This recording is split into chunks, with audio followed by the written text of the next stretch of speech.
Hello and welcome to the virtual orientation for the Canadian. It's Canada's oldest triathlon and we look forward to hosting you again in 2024. So for the sake of this video, there's going to be 5 sections. We'll kind of break it down chronologically. It's pretty logical, but let's get to it because there's kind of a lot of content. We'll go over all the pre-race information and then the swim course, bike course, run course, and then talk about post-race. So, with the pre-race information, the event is hosted at the Terry Fox facility on Riverside Drive. So you'll see the Terry Fox facility here. The T-zone on race day will be inside here. But for pre-race day, we're going to set up just outside right here on the corner. So that's very, very visible. If you park in the main Terry Fox parking lot, you'll be able to see us from just about anywhere. Similarly, if you do park in the Mooney's Bay parking, you can always just kind of come down the road and see us there, or go for a walk down the beach, and as soon as you turn the corner, you'll be able to see us just right on the corner. It's very, very hard to miss. So that's where we're going to be hosting a lot of the pre-race stuff, but we'll also be doing a pre-race in-person orientation. So this virtual orientation is great if you can't make it on site, or if you do watch this video and you have a bunch more questions. We recommend showing up the day before at 5 p.m. for the in-person orientation. It takes about 45 minutes to an hour, and I physically walk you to the beach and we'll look at the swim course, we'll walk you over to the bike course, walk you through the T-zone, and get a bit of an in-person or a physical look at everything. So if you're more of a visual learner, it's very, very practical. Similarly, the day before the race, we're going to do a bib pickup.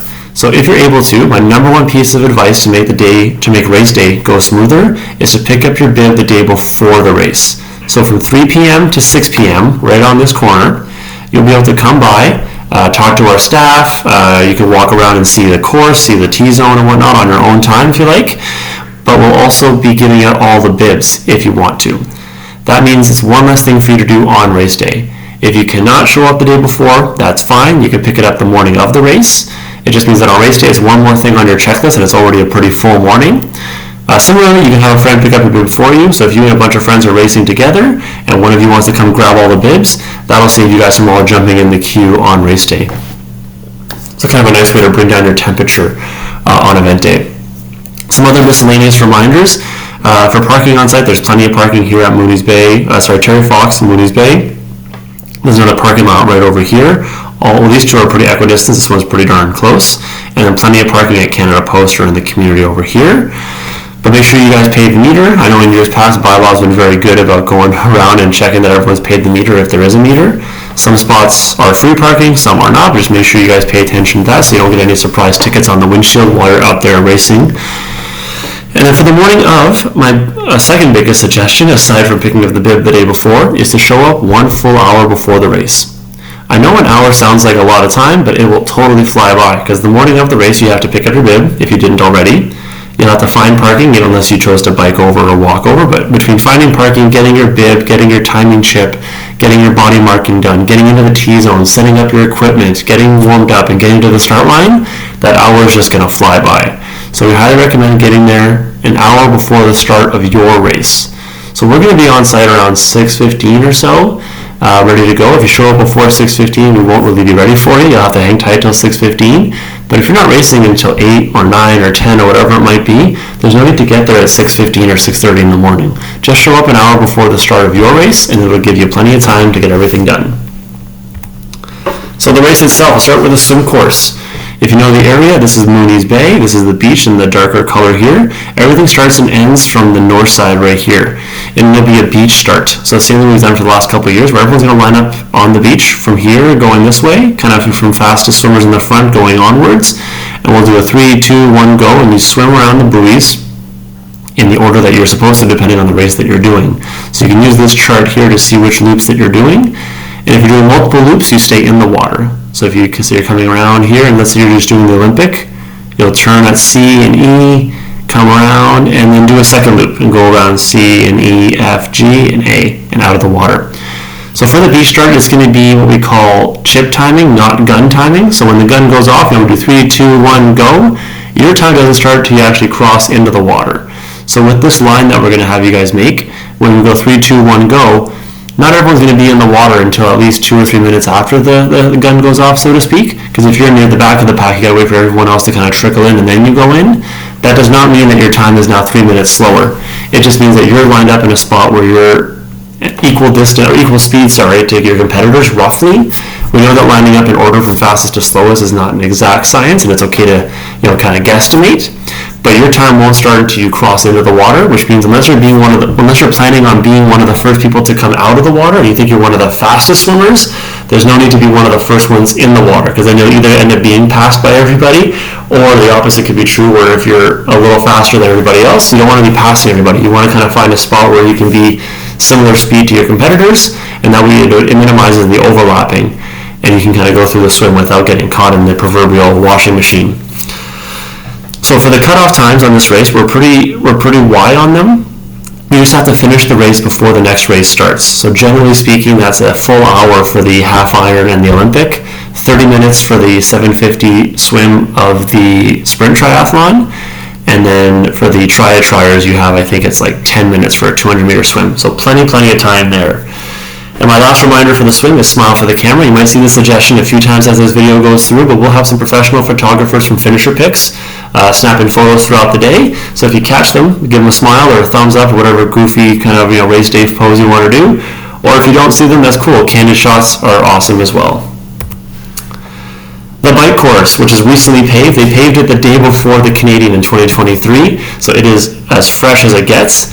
So you'll come drop off your bike at the transition zone, you'll go through the Terry Fox facility to Hoggy Back. Once you get to the mountain line, you hop on your bike and you go down to Colonel By Drive. From Colonel By Drive, the loops begin. You go out and you go back, and that's one loop. You either do 1, 2, 4, or 9 loops. I know 9 loops sounds like a lot, but you can use all kinds of tricks to kind of remember, whether you use tape or gels or any kind of little cues that you have. But similarly, we'll have a camera with a screen at the turnaround point here. So when you kind of go around, the camera will pick up that you've gone around the timing mat, and then it'll show you on the screen, bib number 1, 2, 3, you've done 2 loops kind of thing. So that way you can use the screen to help you as a fail-safe in case your own internal method doesn't work out as great as you thought it would. But please make sure you know how many loops you're doing. There's nothing worse than having someone kind of turn around the corner and go, how many laps do I have left? And you're going at 30 or 40 kilometers an hour down the road, and you're just going too fast for us to see what your bib number is and what race you're in, and then kind of go onto the computer and see how many laps you've done and how many you have left. It just creates a little bit too much chaos, so make sure you know ahead of time how many laps you're doing. We're there if you need us, but being prepared helps a ton. Some last little reminders is that there's a washroom right over here at the bottle exchange, so if you're in the half iron distance, you can kind of drop off one of your bottles and pick up another bottle. Also a porta potty right beside it. And for our swim cycle athletes, when you come back, you'll dismount like everyone else, go to the T-zone, drop off your bike, and then run to the finish line. It's 100 meters straightaway from the T-zone to the finish line, but your time will not stop until you cross the actual finish line. So keep that in mind for swim cycle athletes. And the last part of the race is the run. So from the transition zone, you'll get on your shoes, you'll run through Mooney's Bay Park. If you're doing a 2.5 kilometer run, you turn here. If you're doing a 5 or a 10 kilometer run, you'll turn here on Revelstoke. And then for anyone doing the half iron distance or a half marathon, you go a little bit further, just here, and you turn there. So there'll be sandwich boards at each of these locations, and they'll say athletes turn here, 2.5K loop, or 5K, 10K loop, or half loop. Keep in mind that if it says turn here, 2.5K loop, that's only if you're doing a 2.5K loop.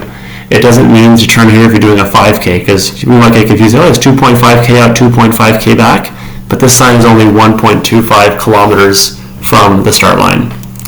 And lastly, we'll do washrooms on site too for the run course. It's just past the turnaround. The city has us putting it right here. So if you got to use the washroom, it's an extra, call it 10 meters away, right over here.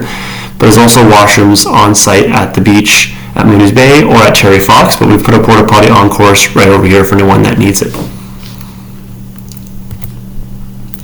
And once the race is done, the real fun begins. We're going to have all kinds of Libra non-alcoholic beer on site. We'll have pizza. We do post-race massages too. All the photos that we took throughout the day will be posted at photos.somersault.ca. It'll take a few days for us to catalog all the photos and tag them all with the right name and bib number, so give us a little bit of patience on that while we sort through thousands of photos. But the results are pretty instant. As soon as you cross the finish line, they'll be at sportsstats.ca. If you see any corrections that have to get made, you can visit the Sports Stats tent or email corrections@sportsstats.ca to get that buttoned up.